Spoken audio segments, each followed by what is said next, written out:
Morning to all of you. Ninth class में आज हम एक नया चैप्टर शुरू कर रहे हैं, यूक्लिड्स ज्योमेट्री।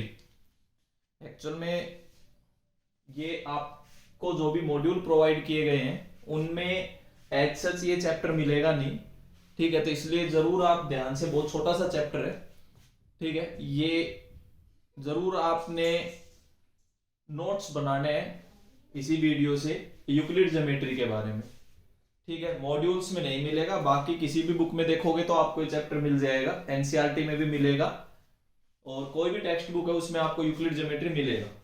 तो जिस जिस बच्चे के पास अगर खाली मॉड्यूल्स हैं तो वो जरूर अभी जो मैं बोल रहा हूं इस बात पे जरूर ध्यान देंगे। सबसे पहला वर्ड हम ज्योमेट्री के बारे में बात करते हैं। देखिए कि what do you mean geometry, कि ज्योमेट्री का क्या मतलब है। ज्योमेट्री दो ग्रीक वर्ड्स से मिलके बना है।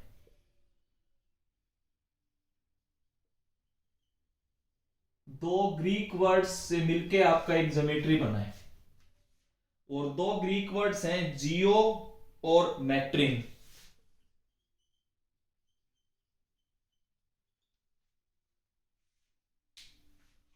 जियो और मैट्रिन। जियो का मतलब होता है अर्थ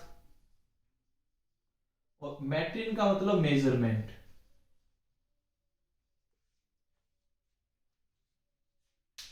एक्चुअल में अर्थ मेजरमेंट इन दोनों को अगर मैं मिला दूं तो मेजरमेंट ऑफ अर्थ ये जो है ये geometry. Measurement of earth is known as geometry. इसमें दो ग्रीक वर्ड्स आते हैं, जियो और मैट्रिन। जियो का मतलब अर्थ, मैट्रिन का मतलब मेजरमेंट। दोनों को अगर मैं इकट्ठा कर दूं तो इसका मतलब measurement of earth. Measurement of अर्थ का मतलब होता है ज्योमेट्री। कोई ज्योमेट्री का मतलब पूछे तो आपने इस पे टिक लगाना है, मेजरमेंट ऑफ अर्थ। पूरा चैप्टर थ्योरेटिकल है, केवल डेफिनेशंस पे है। 2 या 3 दिन की क्लास में बिल्कुल यूक्लिड ज्योमेट्री सारा खत्म हो जाएगा, ठीक है। आपने केवल इसके नोट्स बनाने हैं, ऐसा कोई आपको फॉर्मूला नहीं मिलेगा, केवल और केवल डेफिनेशंस है, याद रखने वाला चैप्टर। तो सबसे पहले तो हमने बात की ज्योमेट्री के मीनिंग की, कि what do you mean by geometry. इसके बाद हम यूक्लिड वर्ड के बारे में बात करेंगे। अब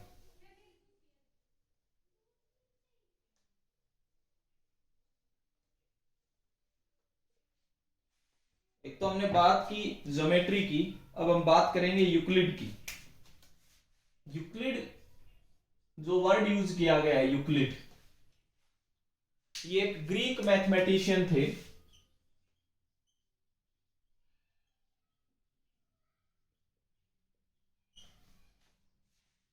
और जिनको फादर ऑफ ज्योमेट्री भी बोला गया।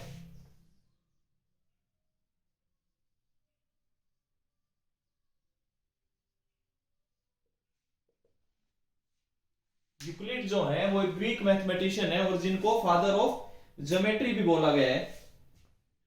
ये ध्यान रखना कि आपसे कोई पूछे कि who is the father of geometry, Euclid.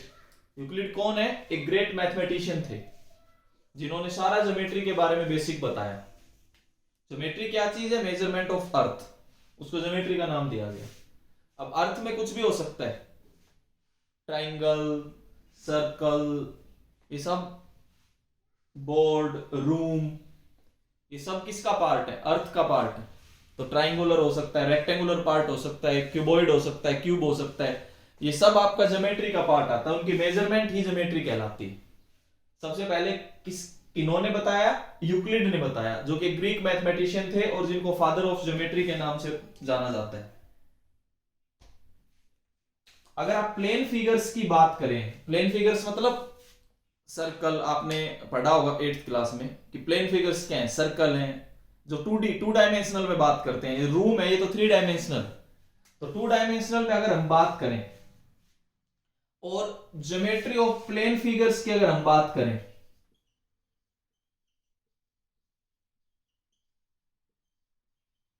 Geometry of plane figures, plane figures का मतलब 2 डायमेंशनल। फॉर एग्जाम्पल जैसे सर्कल हो गया, स्क्वायर हो गया, लाइन हो गया, पॉइंट हो गया, इस तरीके से ये 2 डायमेंशनल है।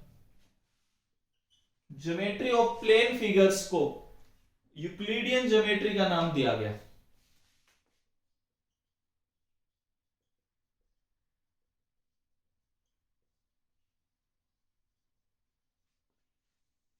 ज्योमेट्री ऑफ प्लेन फिगर को यूक्लिडियन ज्योमेट्री का नाम दिया गया।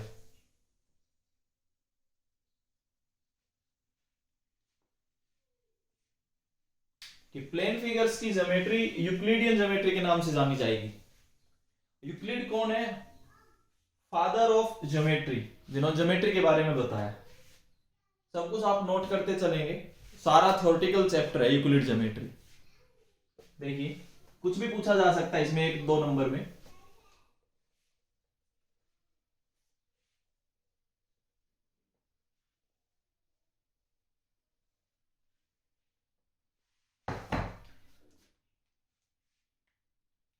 देखो एक यूक्लिड ने he wrote a book, the elements,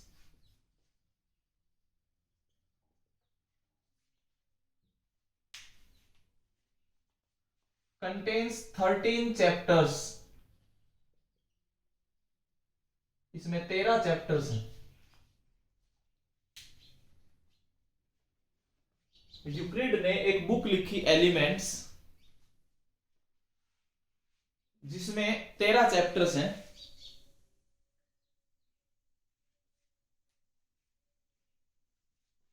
note जरूर करते चलेंगे।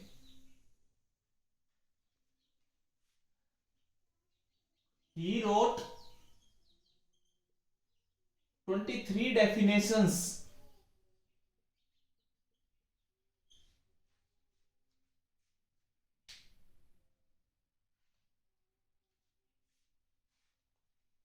किनको? डेफिनेशंस का मतलब previous works of geometry as definition.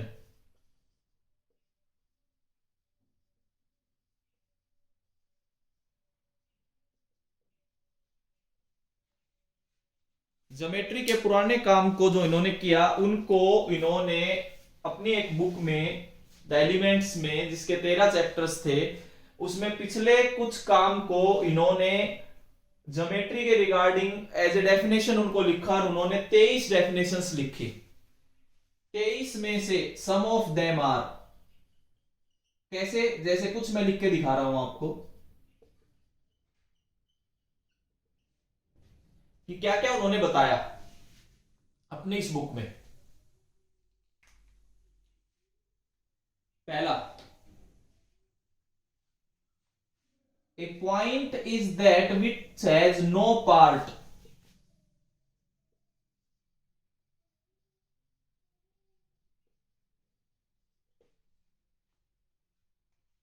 Point वो चीज है जिसका कोई पार्ट नहीं होता।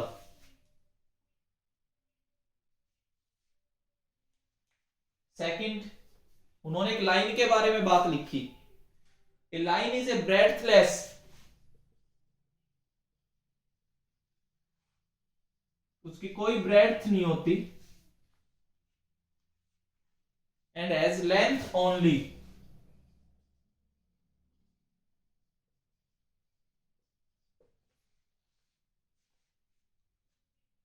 केवल लेंथ होती है, उसकी कोई चौड़ाई नहीं होती लाइन की। थर्ड, ये सब उन्होंने डेफिनेशन के रूप में लिखा था। Ends of lines are points. अब आपको ये लग रहा होगा ये तो बहुत सिंपल सिंपल चीजें हमें पता है, लेकिन स्टार्टिंग में तो जब जिसने भी ज्योमेट्री के बारे में यूक्लिड ने बताया, तो सबसे पहली बार तो ये चीजें सोचने लायक ही थी, तभी तो आप आगे बढ़ पाए ज्योमेट्री में। तो ये केवल और केवल बेसिक है कि स्टार्टिंग में, मतलब इनिशियली ज्योमेट्री को कैसे पढ़ा गया, कैसे सोचा गया, उस चैप्टर को यूक्लिड ज्योमेट्री नाम दिया गया। और केवल हिस्ट्री के बारे में आपने पढ़ना है इसमें। जैसे कुछ भी आप ऐसे डेफिनेशंस होंगी, उसमें 23 डेफिनेशंस उन्होंने लिखी, जिसमें से मैंने कुछ 3 आपको बताई कि इस तरीके से उन्होंने 23 डेफिनेशंस को ज्योमेट्री के रिगार्डिंग इन्होंने इस बुक में एक चैप्टर में लिखा। वो बुक थी एलिमेंट्स और उसके टोटल चैप्टर है 13। ये आप ध्यान रखेंगे। अब हम इसके मेन पार्ट पे आते हैं।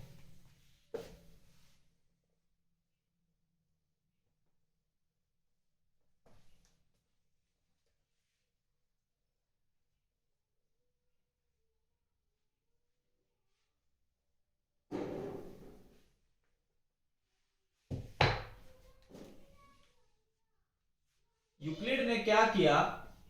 Euclid assumed certain properties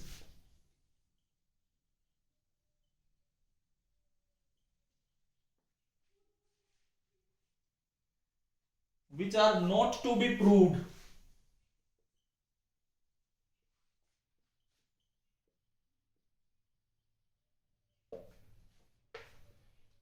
Euclid assumed certain properties which are not to be proved, जिनको प्रूव करने की जरूरत नहीं है। और इन एजम्पशंस को, जो एजम्पशंस ये लेंगे, इन एजम्पशंस को यूनिवर्सल ट्रूथ बोला गया।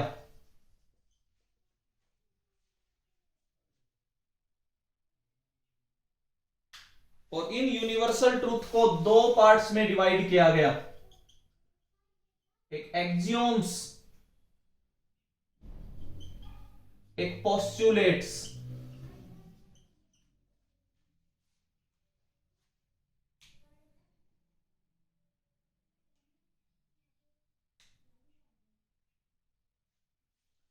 पोस्टुलेट्स वो यूनिवर्सल ट्रूथ थे स्पेशली फॉर ज्योमेट्री,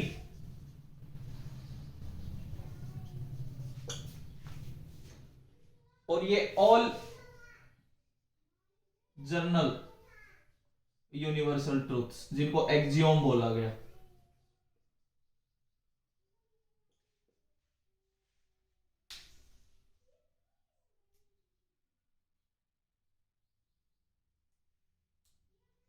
देखो फॉर एग्जांपल, आपको लग रहा है सर ये क्या यूनिवर्सल ट्रूथ का मतलब है। मैं एक एग्जांपल आपको देता हूं। If a is equal to b and b is equal to c, तो this implies a is equal to c। ये और कुछ नहीं है, ये एक्सियोम है। क्या आप इसका प्रूफ दे सकते हैं? नहीं, कहीं आपने इसका प्रूफ पढ़ा भी नहीं होगा। ये हम एज्यूम करके चलते हैं कि a b के बराबर है, b c के बराबर है, तो a c के बराबर होगा। ये सब आपके एक्सियोम्स हैं, यूनिवर्सल ट्रूथ माना गया इन्हें। Need not to be proved, ये प्रूव करने की जरूरत नहीं है। यूनिवर्सल ट्रूथ को 2 पार्ट्स में डिवाइड किया गया, एक एक्सियोम्स, एक पोस्टुलेट्स। एक्सियोम्स जनरल यूनिवर्सल ट्रूथ थे, पोस्टुलेट्स आपके जो ज्योमेट्री से रिलेटेड है, उन यूनिवर्सल ट्रूथ्स को पोस्टुलेट बोला गया। जनरल में तो जैसे आप ये भी कर सकते हैं, 2 + 2 4, 2 + 2 4 होता है। अब इस चीज का प्रूफ क्या है कि 2 + 2 4 आएगा? ये आपके सब एक्सियोम्स हैं, these are the universal truth. और वो यूनिवर्सल ट्रूथ जो ज्योमेट्री से रिगार्डिंग होते हैं, उनको हम पोस्टुलेट्स बोलते हैं। जैसे कुछ एक्सियोम्स मैं अब आपको लिख के दिखा रहा हूं।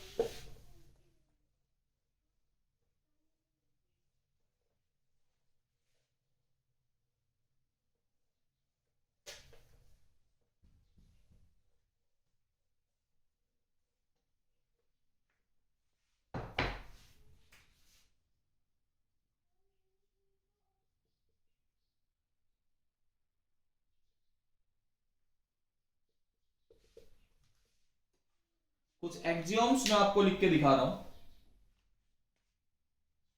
पहला एक्सियोम तो अभी लिखा था, वही है, if a is equal to b and b is equal to c, then a is equal to c, पहला एक्सियोम। कुछ और एक्सियोम्स लिखता हूं, कैसे? If a is equal to b, then अगर मैं सेम नंबर ऐड कर दूं दोनों साइड तो भी बराबर रहेगा, अगर मैं दोनों साइड सब्ट्रैक्ट कर देता तो भी बराबर रहता, मल्टीप्लाई कर देता तो भी बराबर रहता। कैसे? जैसे मैं लिखता हूं if a is equal to B, then आप ये भी लिख सकते हो 2a is equal to 2b। ये सारे एक्सियोम्स हैं, इनको प्रूव करने की जरूरत नहीं होती। If a is equal to b, then आप ये भी लिख सकते हो a/2 is equal to b/2। आप ऐसा भी पढ़ते हैं अगर a b से बड़ा है और b c से बड़ा है then a greater than c। ये वो चीजें हैं जिनको आप प्रूव नहीं करते। दीज आर एक्सियोम्स, ये यूनिवर्सल ट्रूथ है। जैसे आप सब्ट्रैक्ट वाला भी लिख सकते हैं if a is equal to b, then a minus c is equal to b minus c। ये सारे यूनिवर्सल ट्रूथ हैं जिनको आप प्रूव करने की जरूरत नहीं होती। इन यूनिवर्सल ट्रूथ्स को एक्सियोम बोला गया। ये सारे के सारे आपके एक्सियोम्स हैं। मैंने एक वर्ड और यूज किया है पोस्टुलेट। एक पोस्टुलेट वर्ड के बारे में और समझाता हूं कि वो ज्योमेट्री से रिगार्डिंग यूनिवर्सल ट्रूथ्स हैं जिनको पोस्टुलेट्स बोला गया। Universal truths regarding geometry are postulates, उनको पोस्टुलेट्स बोला गया। देखिए एक्सियोम्स रिलेटेड टू ज्योमेट्री।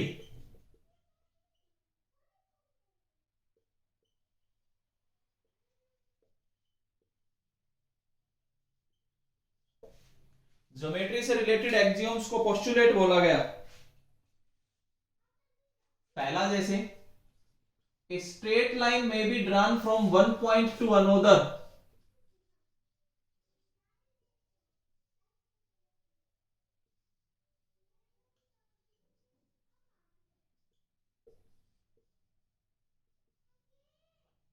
एक पॉइंट से दूसरे पॉइंट पे आप एक स्ट्रेट लाइन ड्रा कर सकते हैं। कैसे? जैसे आपके पास ये दो पॉइंट गिवन है, अगर मैं दोनों को मिला दूं एक स्ट्रेट लाइन आएगी आपके पास। ये एक्चुअल में क्या है? ये एक पोस्टुलेट ही तो है। अब इसको प्रूव कोई किया हमने।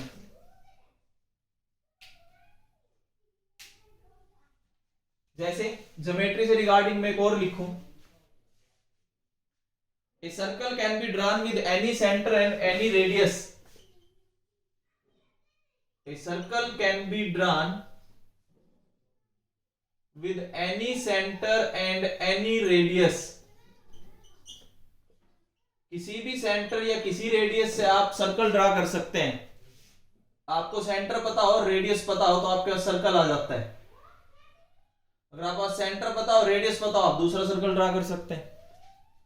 तो इस चीज के लिए प्रूव करने की जरूरत कोई होती है। जैसे एक और मैं लिख के दिखाऊं, सिंपल सा एक third, all right angles are equal to each other।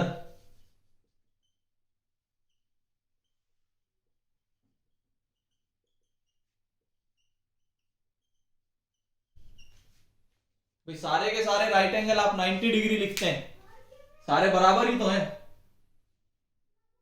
all right angles are equal to each other। तो मैं आपके आगे पोस्टुलेट्स लिख रहा हूं।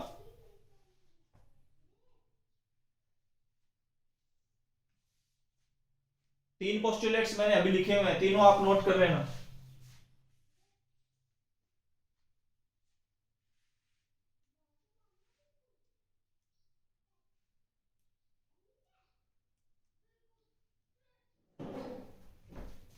अगला पोस्टुलेट देखिए,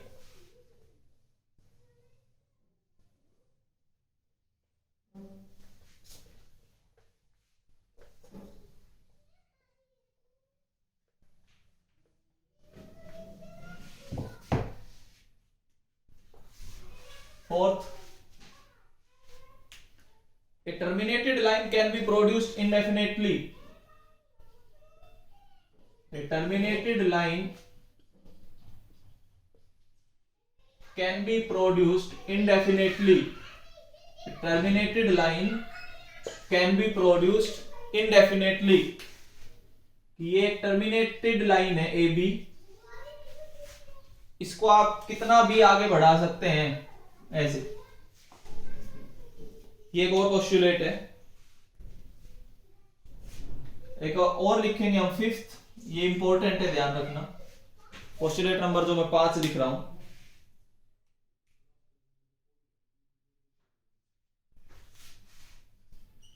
if a straight line, note करेंगे, if a straight line falling on two straight lines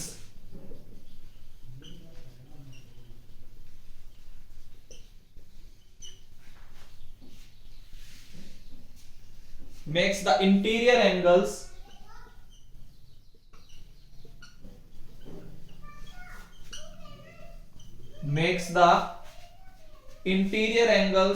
on the same side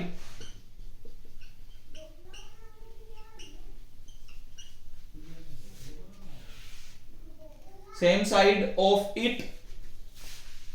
अभी नोट करो, फिर मैं समझाता हूं इसका मतलब। Taken together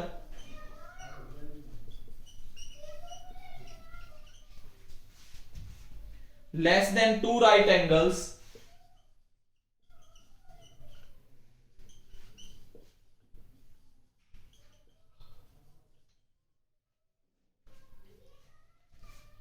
then the two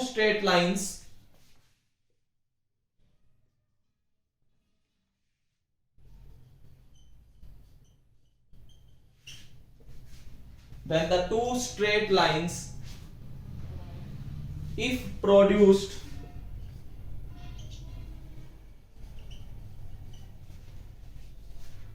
indefinitely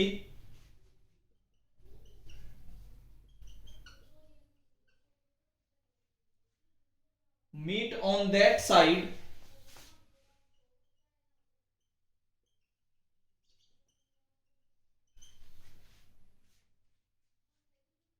on which the angles are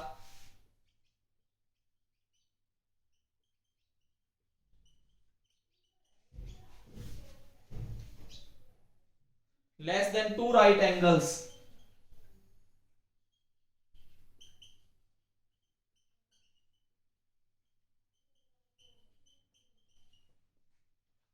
देखिए कैसे अभी समझा रहा हूं, ये नोट कर लेंगे। Postulate number 5, if a straight line falling on two straight lines, देखिए इसका डायग्राम ऊपर बना रहा हूं और इसमें समझा रहा हूं।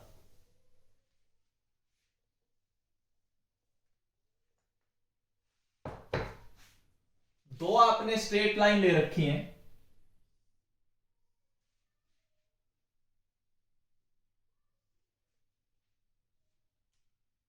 इस पे आप एक और स्ट्रेट लाइन डालते हैं।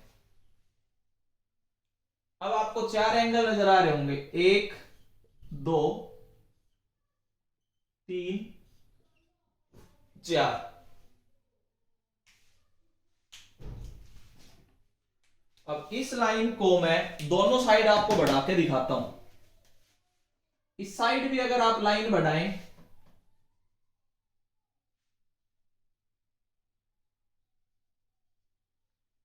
और आप इस साइड लाइन बढ़ाएं,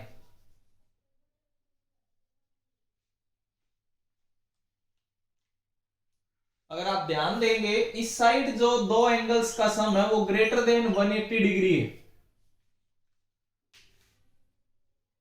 और इस साइड जो दो एंगल्स का सम है वो लेस देन 180 डिग्री है। तो जिस side sum less than 180 degree है उधर ये इंटरसेक्ट करेंगे। यही पोस्टुलेट नंबर 5 है। आप जो लिखवाया उसको इस डायग्राम से मैच कर सकते हैं कि दो स्ट्रेट लाइन के ऊपर आपने एक और स्ट्रेट लाइन ड्रा की तो आपको 4 एंगल्स नजर आ रहे होंगे, दो एक साइड और दो एक साइड। अगर सेम साइड वाले एंगल अगर मैं देखूं, जैसे या तो 1 और 2 या 3 और 4, तो इन लाइंस को अगर मैं आगे बढ़ाऊं, जैसे इधर भी मैंने बढ़ा के दिखाया, उधर भी मैंने आगे लाइन को बढ़ा के दिखाया, तो ये लाइंस उस साइड जाके मिलेंगी जिस साइड की वो एंगल्स का सम आपको लेस देन 180 डिग्री नजर आ रहा होगा। एक साइड आपको ग्रेटर देन 180 डिग्री नजर आ रहा है, एक साइड आपको लेस देन 180 डिग्री नजर आ रहा है। This is the postulate number 5। काफी इंपॉर्टेंट पोस्टुलेट है, ध्यान रखना, इसके बारे में पूछा गया है। ये आपके पास पोस्टुलेट नंबर 5 होता है। इसी का एक दूसरा वर्जन एक बाद में आया जिसको बोला गया प्लेफेयर्स एक्सियोम।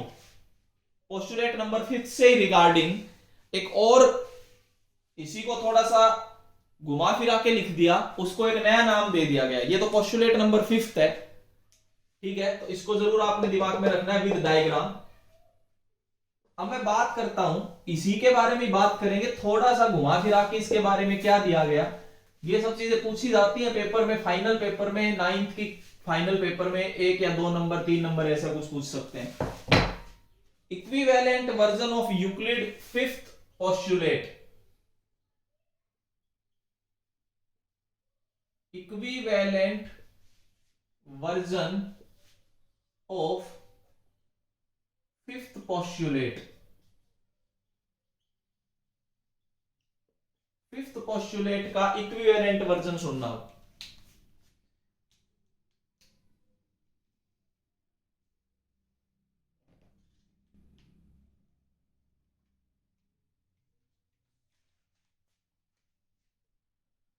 इसी इक्विवेलेंट वर्जन को बोला गया प्लेफेयर्स एक्सियोम। वो मैं लिख के दे रहा हूं।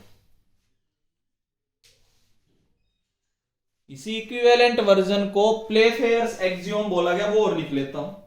वो लिखेंगे सभी क्या, for every line L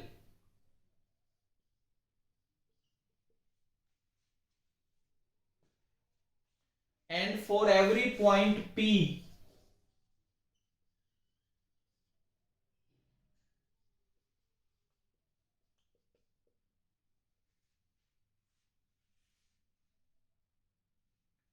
P जो है वो L पे लाई नहीं करेगा, ये ध्यान रखना, not lying on L। There exist a unique line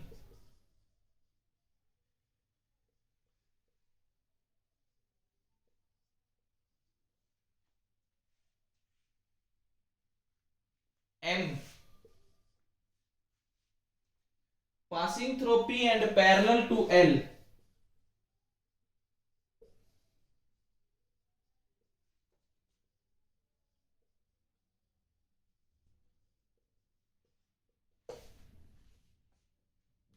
इसका मीनिंग क्या है वो समझा देता हूं।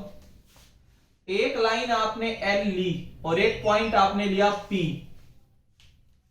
P जो है वो L पे लाई नहीं करता है, ध्यान रखना। अब P से एक ही लाइन ऐसी पास होगी, ओनली वन लाइन, इसीलिए इसको यूनिक लाइन बोला गया, which is parallel to L, which is parallel to L, और इसी लाइन को M नाम दिया गया। केवल और केवल एक ही लाइन ऐसी है जो पास होगी और वो इसके पैरेलल होगी। अब कोई एक एक्चुअली 5th पोस्टुलेट से कैसे कंपेयर किया गया वो देखिए। आपने 2 लाइन बना रखी है, दोनों पैरेलल है।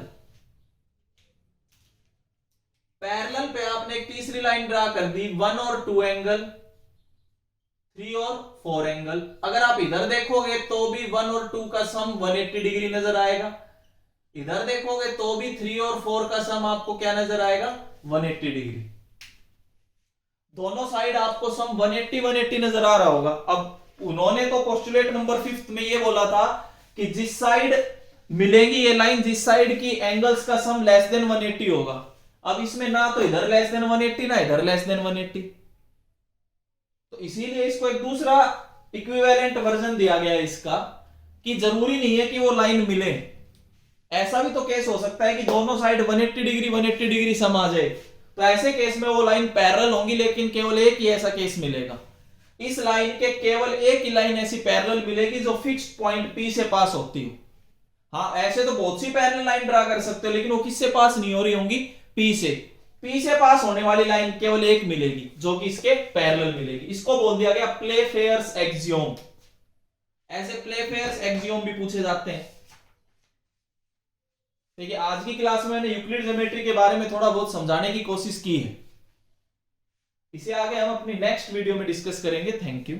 यहां तक आप जरूर नोट करेंगे, एक्सियोम्स के बारे में बात करेंगे, अपना रिवाइज करेंगे। इससे आगे हम कल करेंगे। Thank you.